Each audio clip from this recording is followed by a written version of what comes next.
करते हैं आपकी वर्कशीट नंबर 32। तो पहले आप लोग इसे अच्छे से लेबल कर लेंगे, डेट, क्लास, अपना नाम, अपने टीचर का नाम आप लोग लिख लेंगे। आज हम पढ़ेंगे the making of the national movement. आज हम नेशनल मूवमेंट के बारे में पढ़ेंगे 1870 से लेकर 1947 तक। ठीक है, तो अब हम पढ़ेंगे the advents of the Mahatma Gandhi, कि महात्मा गांधी किस तरह से वापस आए और उन्होंने क्या क्या रोल प्ले करे, इसके बारे में आज हम जानेंगे। After successful leading the non violence protest against racist reactions in the South Africa, Gandhiji returned into India in 1915। यानी कि जो आपका साउथ अफ्रीका में एक आंदोलन चल रहा था उसको पूरी तरह से अच्छे से फिनिश करके बिना लड़ाई झगड़े के गांधी जी 1915 में वापस आ गए। ही spend his first year in Indian traveling throughout the country, understanding the people, their need and overall situations। और उन्होंने पहला साल यहाँ आके यानी 1916 में उन्होंने यहाँ के सबसे पहले यहाँ का जायज़ा लिया, जाना कि यहाँ के लोग कैसे रह रहे हैं, क्या ज़रूरत है और क्या उनकी सिचुएशन है, क्या उनके हालात हैं। His earlier inventions in local movement were in Champaran for indigo planters in 1917 और केदा में किया था इन्होंने पेशेंट्स के लिए, किसानों के लिए in 1918 और उसके बाद अहमदाबाद में किया था फॉर मील वर्कर, जो लोग उसमें मील्स वगैरह में काम करते, फैक्ट्री में काम करते, उनके लिए ये भी 1980 में उन्होंने किया था। तो इस तरह से इन्होंने कुछ छोटे छोटे लेवल पे, लोकल लेवल पे मूवमेंट्स चलाए थे। बिटवीन 19 एंड 22 यानी कि 1990 से 1922 के बीच में he organise many more movements like royal tax satyagraha, Khilafat allegations और नॉन कॉपरेशन मूवमेंट। तो उन्होंने कहा कि 1919 से लेकर 1922 के बीच में उन्होंने बहुत सारे आंदोलन शुरू किए थे। तो चलिए हम लोग इसमें रॉयल एक्ट के बारे में जान लेते हैं। तो देखिए रॉयल एक्ट सत्याग्रह क्या था। तो यहाँ देखिए लिखा है कि 1919 British government passed royal act, ये इन्होंने देखिए रॉयल एक्ट पास किया था कब, 1990 में, which was aimed at curbing the fundamentals rights such as the freedom of expression and the strength police power. और उन्होंने क्या करा था, जो हमें फंडामेंटल्स राइट्स है उनको तो उन्होंने बंद कर दिया था, उनको तो उन्होंने काट दिया था कि नहीं भाई आपको ये राइट्स नहीं मिलेंगे, आज से आपके सिर्फ ये राइट्स बचते हैं। लेकिन जो पुलिस है उसकी पावर को बढ़ा दिया गया था कि भाई हाँ आप जो चाहो कर सकते हो। क्यों? क्योंकि पुलिस उन्हीं की थी, तो वो इंसानों को मारे काटे कुछ भी करे, does not matter. Gandhi ji asks the Indian people to observe April 6। उन्होंने क्या कहा, गांधी जी ने इंडियन लोगों से कहा कि अप्रैल की 6 तारीख को 1919 में as a day of non violence opposition to the act. अब हम क्या करेंगे कि एक्ट के खिलाफ आवाज़ उठाएंगे लेकिन बिना लड़ाई झगड़े के, as a day of humiliation and pray. और इसको हम लोग क्या बोलेंगे, मानवता और पूजा का दिवस का नाम देंगे। And the number of demonstration and hartals were observe. और वहाँ पे हम लोग सब आएंगे और इसको दिखाएंगे कि भाई देखो हम इस तरह से इसके खिलाफ है और हम सब एकता के समर्थ में हैं। It's turn out to the first all Indian struggle against the British government, यानी कि ये हिंदुस्तान का पहला मूवमेंट था जो ब्रिटिश गवर्नमेंट के खिलाफ था। All thought it was the restricted to the cities, लेकिन ये जो है सिर्फ और सिर्फ शहरों तक ही सीमित था, गाँव में कस्बों में नहीं पहुंचा था।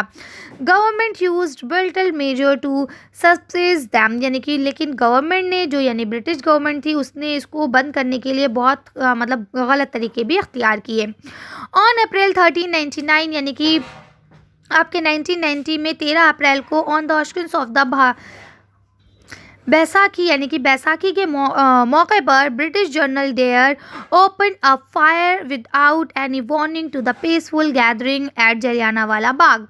बैसाखी के मौके पर ब्रिटिश जो जनरल थे उन्होंने खुलेआम फायरिंग करा दी, यानी कि गोलियां चला दी बिना किसी वार्निंग के, जो कि एक पीसफुल गैदरिंग थी, वहाँ कोई लड़ाई झगड़ा नहीं था। कहाँ? जलियांवाला बाग में। ये तो आप सब लोग जानते हैं कि वहाँ की मिट्टी आज भी खोदी जाए तो वो खून से सुर्ख निकलती है, लाल निकलती है, जिसमें numerous person including old and even young childrens die in this massacres. और इसमें बहुत सारे बूढ़े तो बूढ़े, बच्चे, नौजवान, छोटे छोटे बच्चे भी मारे गए। क्यों? क्योंकि उन्होंने बिना वार्निंग के खुलेआम गोलियां चला दी थी। On learning about the massacres, Rabindranath Tagore express his pain and anger of the country by renouncing his knighthood, यानी कि उनको नाइटहुड का जो अवार्ड मिला था रविंद्रनाथ टैगोर ने अपने गुस्से को दिखाते हुए जो उनको सरकार की तरफ से अवार्ड दिया गया था उसको उन्होंने वापस कर दिया और कहा कि भाई हम तुम्हारे खिलाफ हैं। ठीक है, इसके बाद हम पढ़ते हैं खिलाफती एलिगेशन क्या था and the call of the non cooperation movement, और इसको किस तरह से नॉन कोऑपरेशन मूवमेंट कहा गया।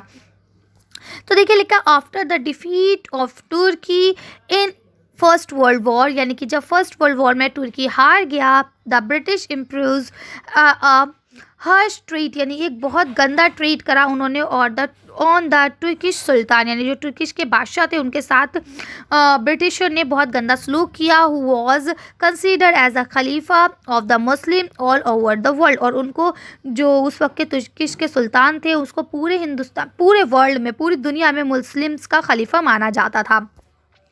This angered in the Indian Muslim also who already influenced the British due to the Jallianwala Bagh मैस्कर्स, यानी कि जो जलियांवाला बाग में हत्याकांड हुआ था उसके चलते मुसलमान तो वैसे भी गुस्से में थे, जितने हिंदुस्तानी लोग थे सब गुस्से में तो थे ही, और जब ये बात आई मुसलमान के खलीफाओं के ख़िलाफ़ तो उनके अंदर और ज़्यादा गुस्सा पड़ गया। The leader of the Khilafat movement Mohammad Ali and Shaukat Ali, और जो ये खिलाफती मूवमेंट था इसके दो मेन लीडर थे, एक थे मोहम्मद अली और दूसरे थे Shaukat Ali. Started allegation against the British to restore the power of the Turkish rule Khalifa, और उन्होंने ये कहा कि जो तुर्किश के खलीफा है, ये मूवमेंट दरअसल इसलिए चलाया गया था कि जो तुर्की के खलीफा है उनको उनकी पावर वापस की जाए। ठीक है, Gandhi ji is supported their call and against, यानी कि अब गांधी जी ने क्या करा, क्योंकि उनका मेन मकसद यही था कि आप जो तुर्किश के सुल्तान हैं उनकी सारी पावर वापस की जाए, इन दोनों का है ना, तो इसमें गांधी जी ने भी इनका सपोर्ट किया। क्यों किया? क्योंकि उन्होंने कहा कांग्रेस टू चंपारण, अब उन्होंने कैंपेन में आ गए अगेंस्ट पंजाब ब्रॉन्क्स जलियांवाला बाग, यानी कि जो जलियांवाला बाग हत्याकांड हुआ था उसकी वजह से गांधी जी ने भी इसका सपोर्ट किया।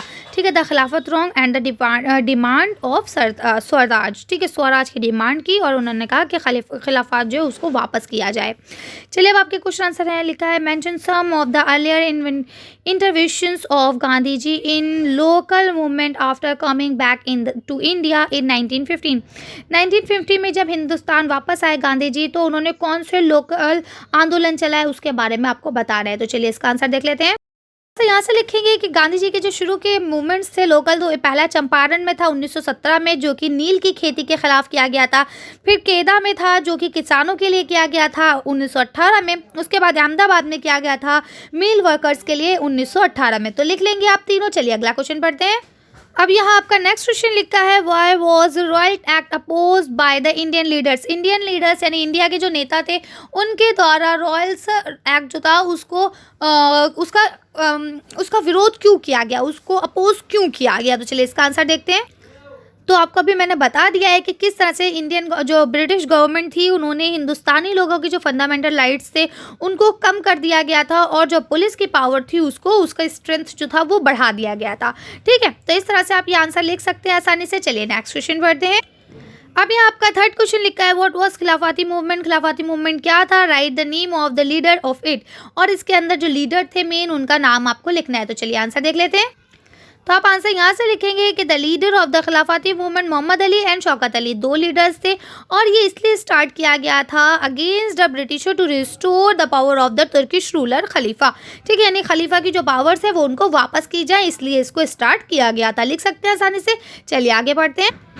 यहाँ आपका नेक्स्ट क्वेश्चन लिखा है why was the call for non cooperation movement by given by Gandhi ji, यानी ये जो नॉन कॉपरेशन मूवमेंट था, खिलाफती आंदोलन जो था, ये गांधी जी ने इसका सपोर्ट क्यों किया और क्या रीज़न रहा होगा। चलिए इसका आंसर देख लेते हैं। तो आप यहाँ से लिखेंगे कि गांधी जी ने इसका सपोर्ट इसलिए किया क्योंकि जो जलियांवाला बाग में हत्याकांड हुआ था वो बहुत ज़्यादा गलत था। इसको देखते ही उन्होंने खिलाफती आंदोलन के लिए भी समर्थन किया और स्वराज की मांग की। कर सकते हैं आसानी से। चलिए लास्ट क्वेश्चन देख के वीडियो फिनिश करते हैं। अब यहाँ आपका लास्ट क्वेश्चन लिखा है इन योर ओपिनियन, आपकी क्या राय है why would Gandhi ji is supported the calls of the Khilafat movement, यानी खिलाफती मूवमेंट को गांधी जी ने क्यों सपोर्ट किया होगा। चलिए आंसर देख लेते हैं। तो आप आंसर यहाँ से लिखेंगे क्यों, क्योंकि गांधी जी ने गलत के खिलाफ आवाज़ उठाई है। क्यों, क्योंकि ना तो गांधी जी कभी गलत करते हैं और ना ही गलत होने देते हैं। तो इस तरह से आप लोग इसे कर सकते हैं। चलिए तो अच्छी वर्कशीट को हम यही खत्म करते हैं। अच्छी वीडियो में बस इतना ही। अगर आपको हमारी वीडियो पसंद आई हो तो प्लीज़ इसे लाइक और शेयर करें। अगर अभी तक आपने हमारे चैनल को सब्सक्राइब नहीं किया तो प्लीज़ हमारे चैनल को सब्सक्राइब करें। Thank you for watching.